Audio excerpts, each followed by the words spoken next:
नमस्कार, आप सभी को स्वागत है हमारे इस फिजिक्स टॉनिक के यूट्यूब चैनल पर। हम लोग क्लास में 11th फिजिक्स क्लास में जो है 11th जो चल रहा है अभी क्लास, उसमें मैकेनिक्स अभी चल रहा है हम लोग का। इससे पहले 2 सेक्शन जो है आपका वेक्टर और इसके ठीक पहले एक यूनिट एंड डायमेंशन वो हम लोग क्लियर कर चुके हैं। अभी जो चल रहा है अभी हम लोग का मैकेनिक्स में मोशन चैप्टर चल रहा है, गति चैप्टर चल रहा है, गति चल रहा है। और गति में भी गति से संबंधित जो भी भौतिक राशि है उसको हम लोग धीरे धीरे कवर कर रहे हैं। इससे पहले देखिए चाल और वेग से ठीक पहले 2 टॉपिक और कवर कर चुके हम लोग क्लास में, जिसका नाम था दूरी और विस्थापन। दूरी और विस्थापन हम लोग हर तरह से देख चुके थे। डिस्टेंस एंड डिस्प्लेसमेंट हम लोग देखे थे, उसमें हर तरह का न्यूमेरिकल चले थे। कैसे इसका न्यूमेरिकल पूछेगा, किस तरह से रहता है, हर तरह से न्यूमेरिकल हम टाइप 1, टाइप 2, टाइप 3 तक चला चुके थे। इसके ठीक बाद हम लोग का जो क्लास चलाना है, इसके बाद जो आगे का टॉपिक है वह है चाल और वेग। चाल और वेग के बारे में हम लोग बात करेंगे, लेकिन आज कंप्लीट हमें उम्मीद है कि चाल पर ही हो पाएगा, वेग दूसरे दिन क्लास में हो पाएगा। और क्लास में शायद इतना ही पढ़ाकर रोके हुए हैं। गर्मी की वजह से, भीषण गर्मी और साथ में चुनाव की वजह से क्लास को थोड़ा सा रोका गया है। तब तक हम लोग इधर ही धीरे धीरे बैंड अप करेंगे। अब समझने की जरूरत है, थोड़ा ध्यान दीजिएगा। चाल में है क्या, चाल आखिर है क्या? तो इसमें देखिए यहाँ पर हम लोग परिभाषा, छोटा एक परिभाषा लिख चुके हैं। धीरे धीरे आगे बढ़ेंगे हम लोग। कहता है कि किसी वस्तु द्वारा इकाई समय में तय की गई दूरी को चाल कहते हैं। किसी वस्तु द्वारा इकाई समय में तय की गई दूरी को चाल कहते हैं। देखो इसमें एक वर्ड है इकाई, एक वर्ड है इकाई। इसी जगह पर कोई आपके बुक में लिखा रहेगा एकांक। दोनों को इंग्लिश में हम लोग यूनिट कहते हैं, दोनों को इंग्लिश में यूनिट कहते हैं। और एक ध्यान रखना है कि आपको देखो फिजिक्स में कुछ भाषा को पकड़ना पड़ेगा, कुछ टर्म जो है आपको सीखना पड़ेगा। हर एक बात एक किताब में नहीं लिखा हुआ है, कुछ टर्म को पकड़ना पड़ेगा। उस टर्मोलॉजी को जब आप पकड़ पाओगे तो धीरे धीरे आपकी चीजें अच्छी होती चली जाएंगी। देखिए इकाई और एकांक है क्या?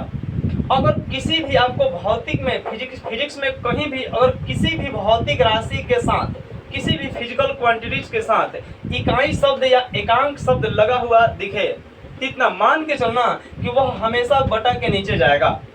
चाहे इकाई यहाँ पर मान लो लंबाई कह दिए, इकाई क्षेत्रफल कह दिए, इकाई धारा कह दिए, इकाई आवेश कह दिए, कुछ भी अगर इसमें इकाई जोड़कर या एकांक जोड़कर कहते हैं तो सीधे बटा के नीचे जाएगा। जैसे मान लो आपको हम कहें एकांक आवेश, एकांक आवेश कहें तो आवेश चल जाएगा बटा के नीचे। एकांक समय तो चल जाएगा बटा के नीचे। एकांक लंबाई तो बटा के नीचे जाएगा लंबाई। उसी तरह से यहाँ पर है एकांक या इकाई समय, तो समय कहाँ गया? नीचे। तय की गई दूरी को हम लोग चाल कहते हैं। तो चाल का फॉर्मूला है दूरी बटा समय। इसी को हम लोग आगे बढ़ाकर क्रॉस मल्टीप्लिकेशन करें तो दूरी बराबर लिख सकते हैं चाल गुने समय। इसको लिख दिए चाल गुने समय। ठीक इसके बाद इसी को अगर चाहें तो और लिख सकते हैं समय को यहाँ, चाल को यहाँ, तो समय बराबर दूरी बटा चाल भी लिखा जा सकता है। मतलब इसको हम 3 तरह से लिख सकते हैं। चाल बराबर दूरी बटा समय, दूरी बराबर चाल गुने समय, या समय बराबर दूरी बटा समय हो गया। यहाँ पे दूरी बटा, यहाँ पर मिस्टेक हो गया, दूरी बटा चाल है, दूरी बटा चाल है, समय बराबर दूरी बटा चाल है। देखिए अब बात आती है धीरे धीरे इसका हम लोग यूनिट एंड डायमेंशन देख लेंगे, फिर धीरे धीरे इसका टाइप्स आज कवर पूरा करेंगे।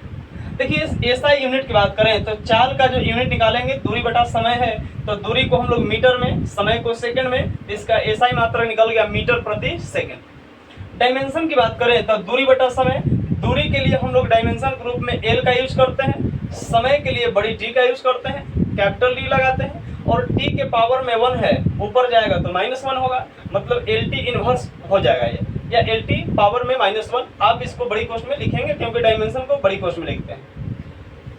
यहाँ आप देख पा रहे हैं कि ऊपर दूरी है और नीचे आपका समय है। दूरी एक अदिश राशि है और समय भी एक अदिश राशि है। और हम वेक्टर में पढ़ा चुके हैं कि एस में एस से भाग दे दीजिए, एस में एस से गुना कर दीजिए, गुना कर दिए चाहे घटा दिए चाहे जोड़ दीजिए, मतलब अदिश अदिश, स्केलर में स्केलर को भाग दीजिए, गुना कीजिए, जोड़ कीजिए, घटाव कीजिए, वह हमेशा स्केलर क्वांटिटी ही मिलता है।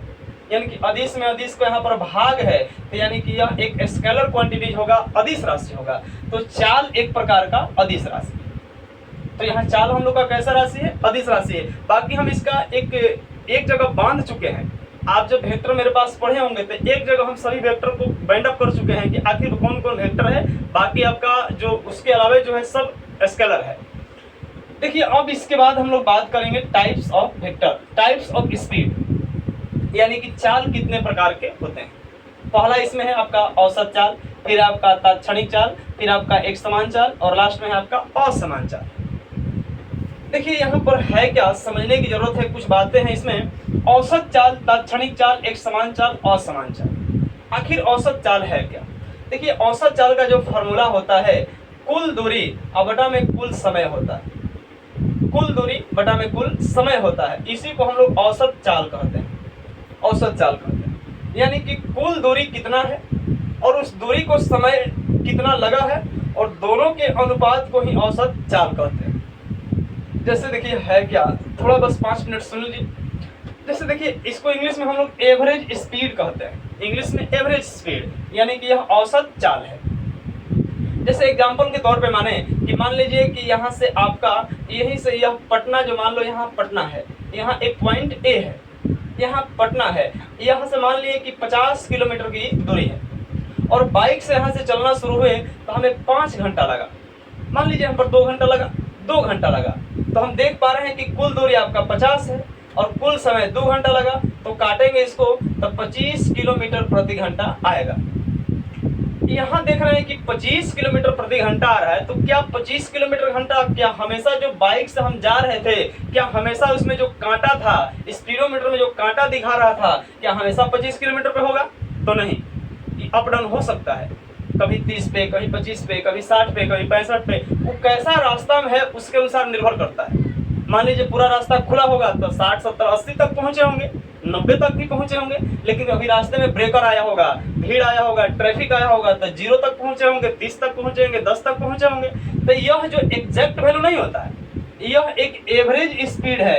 एवरेज माने औसत होता है, एक अंदाज वैल्यू होता है, कंप्लीट वैल्यू नहीं है। बीच के वैल्यू को हम लोग औसत चाल कहते हैं, ये एग्जैक्ट वैल्यू है ही नहीं। जैसे एग्जांपल आपको समझा दें, और जैसे मान लीजिए कि अभी भी देखिए कई बार होता है, औसत आप लोग 8वीं क्लास में निकाले होंगे, 8वां क्लास में मिलता होगा कि वहां पर मिलता होगा परीक्षणों का योग बटा में परीक्षणों की संख्या को औसत कहते हैं। और यहाँ पर देखिए औसत के मतलब इंग्लिश में देख रहे हैं कि एवरेज कहते हैं। कि एवरेज कैसे होता है कि एवरेज हर चीज का निकालते हैं, न ज्यादा न कम, बीच की स्थिति को लेकर चलते हैं, उसको एवरेज कहते हैं। कई बार देखना गाँव में भी ऐसा होता है कि गाँव में मान लीजिए कि किसी के घर, मान लीजिए कि शादी है, उसके घर खाना बनाना है, तो मान लीजिए हलवाया आपसे पूछा कि कितने लोगों का एस्टिमेट है, तो आप बताएं कि 500 लोग का है। आपसे वो पूछा कि 500 लोगों का है, तो ठीक है, तो 500 लोग का है, तो अंदर अंदर अंदाजा लगा लिया कि मान लीजिए कि एक आदमी अगर 5 पूड़ी खाएगा तो कुल मिलाकर 2500 पूड़ी खाएगा, अंदाजा वो लगा लिया। तो अंदर आपसे बोल दिया कि 50 किलो आटा जुगाड़ कर लीजिए, उसी में आपका उसी अनुसार आलू बोल दिया, उसी के अनुसार आपको पुलाव बनाना है तो पुलाव बोल दिया, उसी के अनुसार जो बनाना था वो आपको बोल दिया। लेकिन क्या सही में सब 5 ही खाएगा? क्या फिक्स है? नहीं, हो सकता है कोई 6 खाए, कोई 3 खाए, कोई 2 खाए, कोई 6, कोई 8 भी खा सकता है। यही आपका न तो ज्यादा न ही कम, बीच की स्थिति लेकर चलते हैं, उसको हम लोग एवरेज कहते हैं। हो सकता है कोई 8 खाए तो कोई 5 खा सकता है, तो ज्यादा और कम मिला के बीच के लेके चलते हैं, उसको एवरेज कहते हैं। तो ध्यान रखना है कि जो स्पीडोमीटर बताता है वो हम लोग जो अभी औसत निकाले थे 50/2 करके 25, वो औसत था, न कि आपका एग्जैक्ट वैल्यू था, हमेशा उतना पर नहीं रहेगा। तो ये आपका मिला औसत में क्या फॉर्मूला, आप वहां पर फॉर्मूला लिख सकते हैं कि औसत चाल बराबर कुल दूरी बटा में कुल समय होता है। परिभाषा लिख सकते हैं कि किसी वस्तु द्वारा कुल तय दूरी और दूरी तय करने में लगे समय के अनुपात को औसत चाल कहते हैं। किसी वस्तु द्वारा कुल तय दूरी और दूरी तय करने में लगे समय के अनुपात को औसत चाल कहते हैं। नेक्स्ट है आपका तात्क्षणिक चाल, इसको इंग्लिश में इंस्टेंटेनियस स्पीड कहते हैं। आखिर है क्या तात्क्षणिक चाल? के मतलब क्या होता है कि आपका देखो इसमें लगा हुआ है क्षण, मतलब किसी खास क्षण में वस्तु द्वारा प्राप्त चाल को तात्क्षणिक चाल कहते हैं। मतलब क्या, जैसे आप देखे होंगे गाड़ी का जो स्पीडोमीटर है, बाइक चलाते हो तो ठीक बगल में आपका एक मीटर लगा होगा, 30 पे, 60 पे, 80 पे बताता होगा कितना गाड़ी स्पीड चल रहा है। तो वह एक आपके समय के अनुसार वो स्पीड बताता है कि 8:10 पर कितना स्पीड बजा रहा है। तो आपके वहां पर एक क्षण के अनुसार किसी खास क्षण में स्पीड बता रहा है तो उसको हम लोग तात्क्षणिक चाल कहते हैं। मान लीजिए हम कहें कि 8:20 बताइए गाड़ी कितना स्पीड पे चला रहे हो, तो वहां पर देखें कि 60 पे हैं, तो 60 जो आप बताए हैं वही आपका तात्क्षणिक चाल है। परिभाषा क्या कहेंगे, किसी खास क्षण में किसी वस्तु द्वारा प्राप्त चाल को तात्क्षणिक चाल कहते हैं। और इसके ठीक बाद आपका है एक समान चाल। एक समान क्या चाल है, कहता है क्या कि यदि कोई वस्तु बराबर समय अंतराल में बराबर दूरी तय करे तो उस वस्तु द्वारा प्राप्त चाल को एक समान चाल कहते हैं। एग्जाम्पल यहाँ मान लो कह दिए कि आपका यहाँ पर A है, यह आपका B है, यहाँ C है और यहाँ पर D है। यह हम मान लेते हैं कि यह दूरी आपका 4 किलोमीटर है, यह भी दूरी आपका 4 किलोमीटर है और यह भी दूरी आपका 4 किलोमीटर है। यह दूरी तय करने में 8 मिनट लगा, यह भी दूरी तय करने में 8 मिनट लगा और यह भी दूरी तय करने में 8 मिनट लगा। आप देख पा रहे हैं कि बराबर समय अंतराल में बराबर दूरी तय किया है, माने 8 मिनट में 4 किलोमीटर, अगला 8 मिनट में फिर 4 किलोमीटर, अगला 8 मिनट में फिर 4 किलोमीटर। इसका मतलब बराबर समय अंतराल में अगर बराबर दूरी तय करेगा तो इस प्रकार वस्तु द्वारा जो प्राप्त चाल होगा उसको एक समान चाल, यूनिफॉर्म स्पीड कहते हैं। और हर समय देख रहे हैं चाल बराबर है, हर समय यहाँ पर देख रहे हैं कि दूरी बराबर है, जिसको हम लोग एक समान कहेंगे। असमान ठीक इसके विपरीत होता है, कहता है क्या कि बराबर समय अंतराल में बराबर दूरी तय न करे तो उसको असमान चाल कहते हैं। यदि कोई वस्तु बराबर समय अंतराल में बराबर दूरी तय न करे तो वस्तु द्वारा प्राप्त चाल को असमान चाल कहते हैं। जैसे मान लीजिए सिर्फ हम कहें कि यहाँ से मान लो A से लेके आपको D तक पहुंचना है, तो यहाँ B हो गया, यहाँ C हो गया। यहाँ मान लो कि 8 मिनट, यहाँ भी 8 मिनट और यहाँ भी 8 मिनट। यहाँ देखिए कि E 8 मिनट में 6 किलोमीटर चला और E 8 मिनट में 4 किलोमीटर चला और E 8 किलोमीटर में 7 किलोमीटर चला। सब जगह समय बराबर है लेकिन दूरी आपका अलग अलग है। हो सकता है कि देखिए यहाँ पर 6 किलोमीटर चला है, यहाँ 4 चला है 8 में।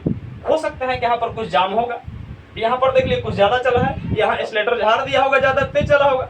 तो यही आपका है कि यदि बराबर समय अंतराल में बराबर दूरी तय न करे तो वस्तु द्वारा प्राप्त चाल को असमान चाल कहते हैं। यह आपका चाल का प्रकार था। एक बार इसको बांधते हैं। औसत चाल मतलब क्या, किसी वस्तु द्वारा कुल तय दूरी और दूरी तय करने में लगे कुल समय के अनुपात को औसत चाल कहते हैं। किसी वस्तु द्वारा किसी खास क्षण में प्राप्त चाल को तात्क्षणिक चाल कहते हैं। यदि बराबर समय अंतराल में कोई वस्तु बराबर दूरी तय करे तो वस्तु द्वारा प्राप्त चाल को एक समान चाल कहते हैं। यदि वस्तु बराबर समय अंतराल में बराबर दूरी तय ना करे तो उसको असमान चाल कहते हैं। एक सवाल उठता है यहाँ पे, आप गाड़ी का जो स्पीडोमीटर होता है वो स्पीड बताता है कि 60 पे, 70 पे, कि 80 पे, कि 90 पे कितना है, वह स्पीड बताता है, चाल बताता है। तो आखिर चाल में से कौन चाल बताता है?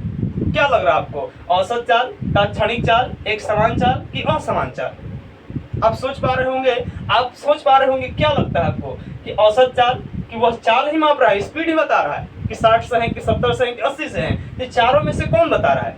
तो आपको ध्यान देना चाहिए कि वह जो बताता है तात्क्षणिक चाल बताता है, वह असमान चाल नहीं बताता, वह समान चाल नहीं बताता, वह औसत चाल नहीं बताता, वह एक खास क्षण में कितना स्पीड है उसको ही बताता है। तो आपका एक ऑब्जेक्टिव यहाँ से निकला कि गाड़ी के स्पीडोमीटर, वाहन की यानी कि वाहन का जो स्पीडोमीटर है उसके वहाँ जो स्पीडोमीटर है उसके तात्क्षणिक चाल को बताता है।